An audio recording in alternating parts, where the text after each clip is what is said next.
नाजरीन हमारा आदाब। डॉक्टर खान्स मेडिकल जोन में आपका इस्तकबाल है। आज जिस मौजू के साथ हम हाजिर खिदमत हुए हैं वो मौजू बिलखुसूस ख़वातीन से मुताल्लिक़ है।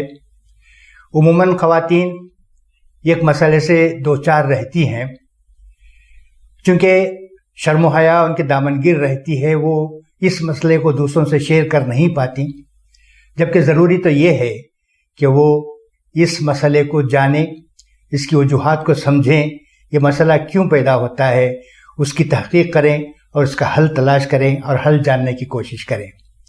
इसी सबब डॉक्टर साहब ने इस मसले को आज लिया है और इसी मसले पर डॉक्टर साहब सैर हासिल बहस करेंगे और इसका पूरा खुलासा आपकी खिदमत में पेश करेंगे। डॉक्टर साहब, मैं गुजारिश करूँगा कि इस मसले का हल ये क्यों पैदा होता है, इसका तदारुक क्या है, इस पर किस तरह कंट्रोल किया जा सकता है और इसको पहचाना कैसे जाता है, तमाम तफसील आप बता दें डॉक्टर साहब। इंशाल्लाह इंशाल्लाह। बहुत शुक्रिया जामी भाई, आपने आप तो हट गए जी, मैं फंसा। नहीं ऐसी नहीं बात नहीं डॉक्टर साहब, क्योंकि ये मौजू ही कुछ ऐसा है। बिल्कुल सही, जी जी जी, बिल्कुल सही बात है। दरअसल क्या है, अल्लाह सुब्हाने ताला ने जब दुनिया बनाई तो उसने अपनी बनाई हुई तमाम मखलूक़ात में एक चीज़ को बहुत ही बरतर और बहुत बेहतरीन तरीके से बनाया, जिसे सनफ़ नाजुक कहते हैं। जी जी। अब सनफ़ नाजुक जो है एक औरत ज़ात को कहा जाता है। अल्लामा इक़बाल ने कहा कि वजूद ज़न से है कायनात में रंग, इन्होंने बिल्कुल सही कहा था। अच्छा, दूसरी तरफ क्या है कि अल्लाह सुब्हाने ताला ने इस सनफ़ नाजुक को माँ बनने का एक शर्फ हासिल किया है, हर शर्फ दिया है। अल्लाह चाहता तो मर्द को भी माँ बना सकता था, उसकी कुदरत में कोई चीज़ नामुमकिन नहीं है, लेकिन उसने औरत को ही बनाया, क्योंकि औरत में इतनी ज़्यादा सनफ़ें भर दी उसमें, जैसे कि मुश्किलात का सहना, दर्द का सहना और एहसार, कुर्बानी, मोहब्बत, इन तमाम चीज़ों को मिला करके अल्लाह सुब्हाने ताला ने एक औरत को बनाया। लिहाजा अब इस यानी मतलब ये है कि औरत जो है एक बड़े मर्तबे वाली एक मखलूक बन गई। एक इंसान अपनी ज़िंदगी में बहुत ज़्यादा तौर पर परहेज़गारी करता है, बहुत ज़्यादा तौर पर इबादत करता है, सखावत करता है, लोगों की देखभाल करता है, हमेशा इबादत में रहता है, उसकी याद में रहता है। सिर्फ इसके पीछे एक गर्ज ये है कि वो जन्नत में दाखिल हो। यानी मतलब ये हुआ कि जन्नत ही हमारी आखिरत का आखिर मर्तबा है, जन्नत ही हमारा अल्टीमेट मोटो होता है, जन्नत को हासिल करना। तो अल्लाह सुब्हाने ताला ने जिस जन्नत को हासिल करने के लिए हज़रत इंसान या सारी मखलूक उसके पीछे पड़कर सारी इबादतें, तक़वा, सब कुछ के साथ जब हासिल करने की कोशिश करता है, तो अल्लाह सुब्हाने ताला ने इस जन्नत को माँ के क़दमों तले रख दिया है। तो इसका मतलब ये हुआ कि माँ का, वालिदा का दर्जा जन्नत से भी ऊंचा हो गया। तो ये चीज़ जो है ये अल्लाह सुब्हाने ताला की तरफ से दी गई इरशादात है, दी गई तोहफे हैं औरत के लिए। लेकिन जब यहाँ इतनी तमाम चीज़ें जहाँ बन गई हैं, तो अल्लाह ने उसके ऊपर कुछ मुसीबतें, कुछ तकलीफ़ें भी दी हैं, ताकि वो शुरू से ही उन तकालीफ़ात को बर्दाश्त करने की ताकत पैदा करे जब वो अपनी माँ बनने की कोशिश करती है। मेरा इशारा दर्द ज़ाह की तरफ से, जिसे डिलीवरी के वक्त पर जो तकलीफ़ होती है, जो मुश्किलात होती हैं, उसका सहने के लिए तैयारी वो अल्लाह सुब्हाने ताला जो है शुरू से ही शुरू कर देता है वो। तो उसमें जो है हर महीना 25 और 30 तारीख के बीच में उसके कुछ पीरियड्स निकलते हैं। यानी कभी कभी 2 दिन का पीरियड, 3 दिन, 5 दिन, 6ठे दिन, इस तरह से पीरियड निकलते हैं। जब पीरियड मुकम्मल हो जाता है तो वो पाक हो जाती है। लेकिन उस पीरियड के दौरान बहुत तकालीफ को सहना पड़ता है इस औरत को। मैं बता दूं आपको कि मेंस्ट्रुएशन और period is normal bleeding happens as part of a monthly cycle. हर महीना जो है उसको निकलने हैं पीरियड्स को। अब ये उसका एक बहुत मुश्किल मरहला है जो वो गुजरती है 25 दिनों से या 30 तारीख के दिनों के अंदर बाहर होता है। Some women have painful periods called dysmenorrhea, यानी इस पेनफुल यानी तकलीफ दा आयाम को मेडिकल टर्म में इसको डिस्मेनोरिया कहा जाता है, क्योंकि उसमें बहुत ज़्यादा तकलीफ होती है। उसमें pain is most often abdominal cramps आमतौर पर जो है उसके पेट में, उसके निचले पेट में बहुत ज़्यादा दर्द होता है। इतना ज़्यादा दर्द कि वो कभी कभी तड़प जाती है। आसानी के साथ उसका ये मरहला पूरी तरह नहीं होता। ये औरत ही है जो ऑफिस को जाने वाली, स्कूल को जाने वाले बच्चे, सब कुछ है ना, ये औरत ही है जो इतने तमाम मुश्किलात को संभालते हुए वो जो है अपना फरीज़ा अदा करती है, बराबर अल्लाह के दिए हुए पूरी जिम्मेदारियों को अपने पर ले करके पूरा करती है। वो एक बात डॉक्टर साहब दरमियान में मैंने सुना था कि अगर औरत को ये माहवारी ना हो, वो ताकत उसके जिस्म में बची रहे, तो एक मर्द को पछाड़ सकती है। Quite possible. आजकल तो भाई उसके बावजूद वो पछाड़ रही है। देखिए, मर्द चूहा बन करके जो है अपनी बीवी के सामने बराबर हाथ जोड़कर खड़ा रहता है। वो जो चाहती है वो अगर ना दे तो उसका खाना पीना बंद होता है, उसका नातिका बंद हो जाता है। तो बहरहाल ये बात थी। अब क्या है कि अब जैसा कि मैंने कह रहा था कि अब ये एक बहुत मुश्किल मरहला है जिसमें पेन्स वगैरह सब होती है।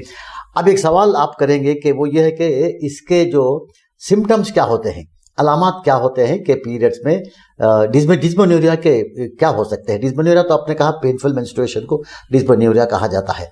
अब इसमें क्या है कि क्रैम्प्स, मतलब इतनी ज्यादा ऐंठन होती है, अकड़न होती है, मरोड़ सा होता है कि उसके रोंगटे खड़े हो जाते हैं। आपने सुना है सिर्फ रोंगटे खड़े होने का। अगर देखना चाहते हैं तो उस बच्ची को देखिए, देखना चाहती हैं तो उस औरत को देखिए जिसके रोंगटे खड़े हो जाते हैं। क्रैम्स और pain in the lower abdomen, निचले पेट में, बेबी के नीचे का जो पेट होता है उसे लोअर एब्डोमेन कहता है, उसके जो ऊपर होता है उसे अपर एब्डोमेन कहा जाता है। इतने ज्यादा क्रैम्प्स होते हैं कि वो तड़प जाती है। मैंने देखा है, मैं तो गैनो नहीं हूं, मैं फिर भी कुछ लोग आते हैं, कहते हैं कि वो बच्ची को जब इतनी ज्यादा पीरियड के पेन्स होती है कि वो बिस्तर से नीचे गिरकर वो तड़पते पलंग के नीचे चली जाती है, खुद उसे पता नहीं लगता, इतना ज्यादा पेन होता है वो। अब उसमें लो बैक पेन, ये अगर पेट में ही होता दर्द तो फिर संभाला जा सकता था। इसके जो है लो बैक पेन, यानी कमर से निचले वाले पूरे हिस्से पे दर्द होता है। क्या वो सामने के दर्द को संभालेगी या पीछे के दर्द को संभालेगी? अच्छा, और उससे भी बड़ी बात यह है कि इसका पेन, ये जो दर्द और पीड़ा जो होती है वो वहां से निकल करके नीचे पैरों तक उतर जाता है, वो यानी उसके रानों तक भी वो फैल जाती है, वहां तक भी पहुंचता है। यानी मतलब ये हुआ क्रैम्स और pain in the lower abdomen, low back pain spreads down the legs को भी वहां तक पहुंचता है। नाजिया, यानी उसके साथ जो है उबकाई का आना, मतली का आना, वॉमिटिंग, कभी कभी वो खाई भी कर देती है, बच्ची खा भी नहीं सकती, पी भी नहीं सकती, सुकून भी नहीं होता, बहुत दुबली पतली हो जाती है। उसके साथ क्या है, डायरिया भी होता है, उसको जुलाब भी होने लग जाते हैं। फटीग, वीकनेस, समटाइम्स हेडेक, इतना ज्यादा सर में दर्द कि मुश्किल होता है। और कुछ बच्चियां जो बहुत कमजोर होती हैं वो बेहोश तक हो जाती है, फेंट हो जाती है। लेट मी रिपीट, क्रैम्स और pain in the lower abdomen, low back pain spreading down the legs, nausea, vomiting, diarrhea, fatigue, weakness, sometimes headache and fainting। तो यहां तक नौबत पहुंच जाती है। अब एक दूसरा सवाल पैदा होता है, एक बहुत अहम सा सवाल है ये, अल्लाह मियां क्यों इस तरह से इनको तकलीफ देता है? वो उनको तैयार करता है ताकि डिलीवरी का पेन को बर्दाश्त कर सके, डिलीवरी के दर्द को बर्दाश्त कर सके, इसलिए वो यहाँ से तैयारी देता है। ऐसा मजहबी तौर पर नुकता है ये। खैर, बहरहाल वो जो हो रहा है। अब इसमें एक सवाल पैदा होता है कि क्रैम्प्स होते क्या हैं? Cramp, what is the cramps, why does it come, क्यों आते हैं ये? So menstrual cramps are caused by constriction in the uterus जो होता, बच्चेदानी जिसको कहते हैं, बच्चे की थैली जिसको कहते हैं, वो कॉन्ट्रैक्ट होती है, छोटे छोटे अंदाज में जो है वो कॉन्ट्रैक्ट होती है और फिर रिलीज होता है, कॉन्ट्रैक्ट होती है, रिलीज होता है। जब वो कॉन्ट्रैक्ट होता है यूट्रस, तो जो है वो दर्द बहुत ज्यादा हो जाता है। जब रिलीज होता है तो उसे कुछ सुकून मिलता है वो। अब ये क्यों होता है? अब उसमें यूट्रस में ही जो है एक हार्मोन है जिसका नाम है प्रोस्टाग्लैंडिन। ये जो है रिलीज होता है, उसमें वहां से रिलीज होता है। जब ये रिलीज होता है तो उस वक्त तक कि जब तक प्रोस्टाग्लैंडिन वापस नहीं चले जाता, वो उसके यूट्रस के कुछ हिस्से को खून नहीं पहुंचने पाता, तब तक ये प्रोस्टाग्लैंडिन की वजह से ऐसा होता है। और जैसे ही वो प्रोस्टाग्लैंडिन अपना काम करना कम करे, उसे बच्ची को रिलीफ मिलता है। तो मतलब menstrual cramps are caused by constrictions in the uterus by a chemical called prostaglandin. When the contractions are more or strong, it presses against near by blood vessels, तो बहुत ज्यादा खींचा जाता है। अब जैसे आपने कर्चीफ को यूं यूं इस तरह से यूं कर लेंगे आप, तो जो कई जगह से जो है वो मुड़ जाता है, तो खून की नालियां उसमें सिकुड़ जाती हैं, जिसकी वजह से खून यूट्रस को नहीं पहुंच पाता। जहां खून नहीं पहुंच पाता मतलब यह हुआ कि वहां ऑक्सीजन नहीं पहुंचा, तो जहां ऑक्सीजन नहीं पहुंचता तो दर्द पीड़ा आ जाती है। Cutting of the supply of the oxygen to the muscles tissue of the uterus, pain results when part of the muscle briefly loses the supply of oxygen. तो आपने आप समझ गए कि जो है वो जो कॉन्ट्रैक्शंस जो होते हैं प्रोस्टाग्लैंडिन की वजह से, वो हार्मोन की वजह से, तो दर्द बहुत ज्यादा होता है। दर्द जब बहुत ज्यादा होता है तो उनको बहुत तकलीफ होती है। इस तरह से जो है आना जाना, रुकना उठना, ये तमाम चीजें सही हो जाती हैं। अब एक दूसरा सवाल ये पैदा होता है कि इतने सब मुश्किलात हैं, इसका कुछ इलाज तो होगा। अब इसका इलाज ये है कि सीधा से आधा इलाज ये है कि एनाल्जेसिक्स टैबलेट्स होते हैं। Treatment for the best result, analgesics as soon as the period begins, continue for 3-4 days। जैसे ही पीरियड, पहली बात तो यह है कि देखो उतनी हिसास रहती है वो औरत या लड़की कि उसको पता चल जाता है कि अगले 1 दिन में, अगले 2 दिन में उसके पीरियड्स होने वाले हैं। उस पर कमजोरी आ जाती है, उस पर सुस्ती आ जाती है, बेचैनी आ जाती है, बेकरारी आ जाती है, और वो जो है अपना काम पे कंसंट्रेशन नहीं कर सकती, वो बैठना चाहती है और रुकना सोना चाहती है। तो ये पीरियड आने से पहले के अलामत है ये। तो इस तरह से जब पीरियड आ जाते हैं तो अब उसको रोकने के लिए क्या करना है कि दर्दमर दवाएं बहुत हैं, जैसे कि आइबुजेसिक प्लस है, आइमॉल प्लस है, वगैरह वगैरह वगैरह जितनी भी दवाएं हैं, इन दवाएं जैसे स्पासमिनडाउन है, स्पासमोप्रॉक्सीवन है, इस तरह के तमाम गोलियों को जो है आप लेकर के पीरियड शुरू होने के पहले से ही आप देने लग जाएंगे तो ये मुसीबत आपको नहीं आएगी, ये मुसीबत से बच सकते हम लगे। तो अब ये तो ये हुआ। अब इसके अंदर क्या है कि कुछ कॉम्प्लिकेशंस भी आ सकती है इसमें, जैसे मुश्किलात, जैसे कि जिसकी वजह से होता है cramps do not cause other complications. आमतौर पर क्या है कि जो क्रैम्प्स जो होते हैं वो दूसरे कॉम्प्लिकेशंस को पैदा होने नहीं देते, वो बस आते हैं, खत्म होता है, बस खत्म होते हैं। They can interfere with the. अब वो क्या हो सकता है कि बच्ची स्कूल को जा रही है, जाने से मजबूर हो जाती है, कोई लड़की जो है काम पे जाना है, उसको जाने के लिए मजबूर हो जाती है। अब इस तरह से किसी काम पे जाना है, जॉब टेकिंग, कॉलेज को जाना, स्कूल को जाना, कुछ किसी ना किसी कंपटीशन वगैरह में जो है वो हिस्सा लेने से बच जाती है। वो एक तो वो कॉम्प्लिकेशन हुआ सबसे पहला। Certain conditions associated with the cramps can have complications causing fertility problems. इसी तरह से अगर कंटिन्यूएशन होता रहा, ये बहुत ज्यादा कंटिन्यूट होता रहा, तो जो है उसके फ्यूचर में उसके जो माँ बनने की जो सलाहियत है उसमें इंटरफेयर हो सकता है। फर्टिलिटी जिसको कहते हैं, वो फर्टिलिटी जो है फर्टिलिटी में असरअंदाज हो सकता है ये। अब उसमें क्या है कि फेलोपियन ट्यूब्स जो होते हैं, जैसा कि आप जानते हैं, मैंने किसी इसमें कहा है 2 ओवरीज होते हैं, फेलोपियन ट्यूब, फिर यहाँ यूट्रस होता है। तो उसमें problem pelvic inflammation diseases and damage the fallopian tubes, इनको उसका डैमेज होना भी, उसका जख्मी हो जाना, उसका डैमेज हो जाना, उसको जो है उसके काम में रुकावट पैदा करना। फेलोपियन ट्यूब वो एक रास्ता ऐसा है जिसपे से ओवा जो है उसमें से निकलकर यूट्रस के पास आता है या इंतजार करता है मेल स्पर्म को। अगर वहां दब गया हो तो इस तरह के कॉम्प्लिकेशंस वो इसकी तरफ से आ सकते हैं। तो बहरकैफ अब ये ऐसा है कि इसके लिए हमको क्या करना चाहिए कि इसके कुछ इलाज है, 2-3-4 महीनों के लिए कुछ टॉनिक्स हैं, कुछ टैबलेट्स हैं, वो जरा बराबर देते रहेंगे तो ये बच्ची के प्रॉब्लम्स खत्म हो जाते हैं। For the young girls stress. अच्छा, और दूसरी बात क्या है, एक और वजह भी बहुत इंपॉर्टेंट है इसके अंदर। कुछ ऐसी लड़कियां हैं जिनको प्रोस्टाग्लैंडिन का डिस्चार्ज तो नहीं होता, लेकिन इसके बावजूद उन्हें जो है तकलीफ होती है। कुछ इस तरह के बच्चियां हैं जो क्लास में सबसे पीछे के बेंच पे बैठती हैं, इसलिए बैठती हैं कि उन पर तवज्जो नहीं दी जाती, उनको जो है उन पर कोई खास तवज्जो दी नहीं जाती, टीचर उनको पूछता नहीं। अब वो पूछती नहीं या कुछ इस तरह से है, और फिर घर में जब वापस आती है तो खामोश रहती है, या माँ उस पर चिढ़ती है, या बड़ी बहन उसके ऊपर चिढ़ती है, बाप उससे सही ढंग से बात नहीं करता, तो एक तरह का स्ट्रेस पैदा होता है। इस तरह की बच्चियां जो हैं एग्जाम के टाइम पे, कुछ टेस्ट के टाइम पे बहुत ज्यादा स्ट्रेसफुल हो जाती हैं, इतनी ज्यादा स्ट्रेस होता है उनको कि जो है उनको कॉन्सेंट्रेट नहीं कर सकते। तो ये भी एक वजह है कि इनको जो है वो प्रोस्टाग्लैंडिन के डिस्चार्ज होने के। तो अब क्या हुआ कि अब फिर और घर में वो एक तरह से अलग बैठ रहते हैं, isolated. For the young girl stress such as exam stress, family disputes. कभी कभी जो है माँ बाप खुद लड़ते हैं, झगड़ते हैं, एक बहन अपने ससुराल से घर से वापस आ गई है। तो इस तरह की तमाम चीज़ें जब बच्ची देखती है, उसका छोटा दिमाग उसको एक्सेप्ट नहीं कर सकता कि ये क्या हो रहा है, तो ये तमाम प्रॉब्लम्स हो जाते हैं उसमें। अच्छा, एग्ज़ाम में बार बार का फेल हो जाना और नंबरात का कम लेना, तो घर में आकर ज़हनी तनाव से भी ऐसा होता है बहुत ज़्यादा। 90% छोटी बच्चियां जो होती हैं 15-16 साल के, ज़हनी तनाव से उनका जो नेग्लिजेंस होता है, होमली नेग्लिजेंस, अब डिस्प्यूट्स जो होते हैं, एग्ज़ाम फेलियर्स होते हैं, अब उनके दोस्त उनसे नहीं मिलते, उनकी सहेलियां उनसे नहीं मिलती, फैमिली नेग्लिजेंस, वो फैमिली में भी कहते हैं कि ले जा करके वो नहीं आएगी, उसको छोड़ दो, कुछ इस तरह से। तो कैन कास डिस्मेनोरिया हो सकता है। अच्छा, एक और बहुत ही इम्पॉर्टेंट बात यह है कि इसका इलाज करने के लिए जब वालिदैन या वालिदा लेकर आती है अपने डॉक्टर के पास, उसके सामने बिठा के वो सामने बैठती है, देखिए वो इस तरह से करती है, हमारी बात नहीं सुनती, ऐसा इस तरह से बच्चों को डॉक्टर के सामने बेइज्जती करना, उसकी तौहीन करना से भी जो है वो बहुत ही ज़्यादा कुमला जाएगी। हाँ, डिप्रेस हो जाते हैं। हाँ, तो वहाँ से जो ये स्ट्रेस की वजह से ये तमाम चीज़ें होती हैं।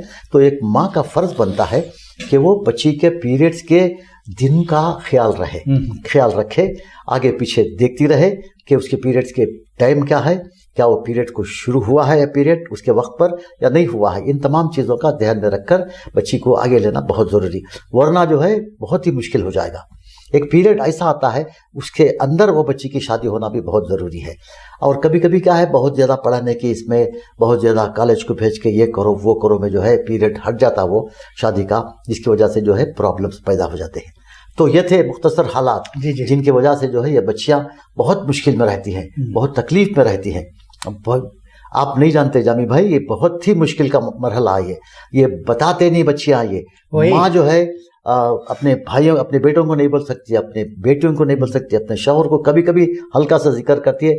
ये प्रॉब्लम इतना बड़ा है कि इसे हल्का सा जिक्र करने के बजाय इसे बाकायदा बाप के सामने लेकर आए ताकि वो डॉक्टर के मायने के लिए पहुंचे। जी जी जी। इससे बहुत सी चीज़ें आगे बढ़कर कॉम्प्लिकेशन आ सकती है। जी डॉक्टर साहब, आपने तो मुफस्सिल तरीके से समझा दिया इस मसले को कि इसका पैदा कैसा होता है, इसका इलाज क्या है, जी और इसकी वजूहात क्या है। जी आपने तफसील से गुफ्तगू की, बहुत बहुत शुक्रिया आपका।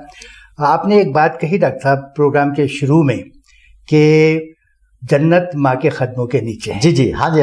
अब इसका खुलासा करें, हमने तो सुना है। जी हमने आलिम से सुना है। देखिए डॉक्टर साहब, ये कहावत ऐसे ही नहीं आई जी। आपने जिन तकालीफ का जिक्र किया जी, और फिर दर्द ज़ह का सहना, हाँ। ये औरत के लिए बड़ा कठिन मरहला होता है। इन तमाम सऊबतों को, इन तमाम तकालीफ को सहकर जब वो जन्म देती है तो उसका मकाम ही अलग होता है। बिल्कुल। तो इसी के पेश नज़र कहा गया है कि जन्नत माँ के कदमों के नीचे होती है। मुझे यहाँ एक शेक्सपियर का एक वाकया याद आता है डॉक्टर साहब, मैं सुनाऊँ, दिलचस्प है। बिल्कुल बिल्कुल। माँ क्या है जी, तो उसका एक ड्रामा है, उसमें वो जिक्र करता है एक लड़का है, किसी लड़की से मोहब्बत करता है, तो लड़की का मुतालबा यह है कि उसके माँ का दिल चाहिए। ओहो, अच्छा। लड़की का मुतालबा लड़के से ये है कि तू अपनी माँ का दिल ला कर दे, हाँ, तो मैं तेरी मर्जी पे काम करूंगी या मैं तेरी हो जाऊंगी। तो लड़का इसके मोहब्बत में इतना गिरफ्तार है, इतना दीवानावार उसको चाहने लगा है कि वो अपनी माँ को कत्ल करता है, उसका दिल निकालता है और फिर ये तोहफे के तौर पर अपनी महबूबा को देता है। तो महबूबा को ये पसंद नहीं आती बात, हाँ, वो तो सिर्फ आजमाना चाह रही थी, ये बोलती है, ठुकरा देती है उसको। तो ये उसके ठुकराने से बादल नाखास्ता क्या करें, निकल जाता वहां से, रास्ते में जाते रहता है डॉक्टर साहब, उसको ठोकर लगती है जी, और वो दिल गिर जाता है उसके हाथ से, हाँ, वो बक्सा जिसमें रहता है, दिल गिर जाता है। तो दिल से आवाज आती है, डॉक्टर साहब, हाँ, बेटे तुझे चोट तो नहीं आई? वाह वाह, क्या कहने, ये माँ का दर्जा है, क्या कहने, हाँ, आंख में आंसू आने वाले वाक़यात थे ये। तो दिल से आवाज आती है, बेटे तुझे चोट तो नहीं आई? बहुत खूब, ये माँ है। इसीलिए कहते हैं कि माँ के कदमों के नीचे जन्नत है। माँ का बहुत बड़ा दर्जा है और माँ के साथ औरत का भी बहुत बड़ा दर्जा है। हमें उसके मकाम को समझना चाहिए, उसकी कदर कीमत करनी चाहिए, उसके हुकूक की अदायगी में हमें कोशा रहना चाहिए। डॉक्टर साहब, बहरहाल आपने तफसीली गुफ्तगू की आज आपने, मैं समझता हूँ कि हमारी ख़वातीन इससे इस्तेफ़ादा ज़रूर करेंगी।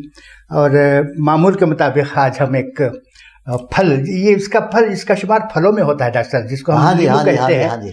इसका लीमू, हाँ इसका लीमू जी, इसका शुमार फलों में होता है। जैसे मैं बता दूं पहले ही आपको, अंग्रेजी में इसको लेमन कहते हैं जी, अरबी ज़बान में इसको जायर कहते हैं, फारसी ज़बान में लीमू तुर्श कहते हैं, पंजाबी ज़बान में इसको कोना कहेंगे, गुजराती ज़बान में कुना, कन्नड़ ज़बान में जो हमारी ये ज़बान है उसमें निम्बे हन्नू, और उर्दू में जैसा हम लीमू कहते हैं। हाँ जी, हाँ जी। मैंने इसकी तारीख पढ़ी डॉक्टर साहब, इसका ये कहाँ दरियाफ्त हुआ इसकी कोई सनद नहीं मिलती।